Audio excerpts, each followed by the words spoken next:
ാണ് L ക്ലാസിക്കോയെ football ആരാധകർ കാണുന്നത്. അങ്ങനെ ഒരു ത്രില്ലിംഗ് മാച്ചായിരുന്നു 2015-16 സീസണിൽ ക്യാമ്പിനുവിൽ വെച്ച് നടന്ന എൽ ക്ലാസിക്കോ മത്സരത്തിനായി ലോകം സാക്ഷിയായത്. കാരണം ആ മത്സരത്തിന്റെ മറ്റൊരു പ്രത്യേകതയാണ് രണ്ട് പോരാളികൾ തമ്മിലുള്ളതായിരുന്നു എന്ന്.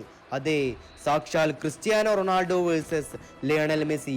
കൂടാതെ ഒരുപാട് മികച്ച താരങ്ങളടങ്ങുന്ന മത്സരം കൂടിയായിരുന്നു അന്ന് നടക്കാൻ പോകുന്നത്. അന്നായിരുന്നു, അതായത് ഈ മത്സരം നടക്കുന്നതിന് കുറച്ച് ദിവസം മുമ്പാണ് സാക്ഷാൽ യോഹാൻ ക്രൈഫ് മരണപ്പെടുന്നതും അതിനെ തുടർന്ന് ഒരു നിമിഷം അദ്ദേഹത്തിന്റെ മെമ്മറിക്കായി ക്യാമ്പ് നൂ സ്റ്റേഡിയം മുഴുവൻ നിശബ്ദമാകുന്നതും നമുക്കിവിടെ കാണാം. ഇനി ആ മാച്ചിലെ ഇരു ടീമുകളുടെയും ലൈനപ്പിലേക്ക് നമുക്ക് നോക്കാം. ബാർസിയുടെ സ്ക്വാഡ് എന്ന് പറയുമ്പോൾ അവരുടെ ഗോൾ കീപ്പർ ബ്രാവോ ആയിരുന്നു.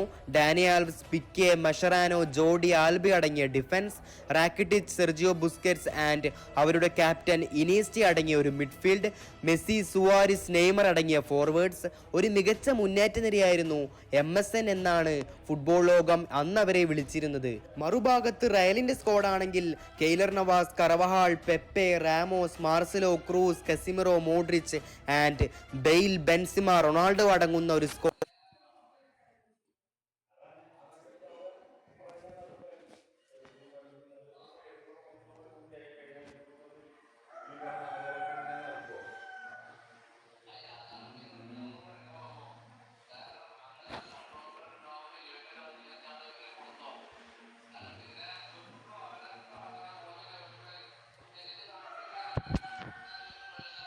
ഇരു ടീമിനും സംബന്ധിച്ചിടത്തോളം വളരെ പ്രധാനപ്പെട്ട മത്സരമായിരുന്നു അത്.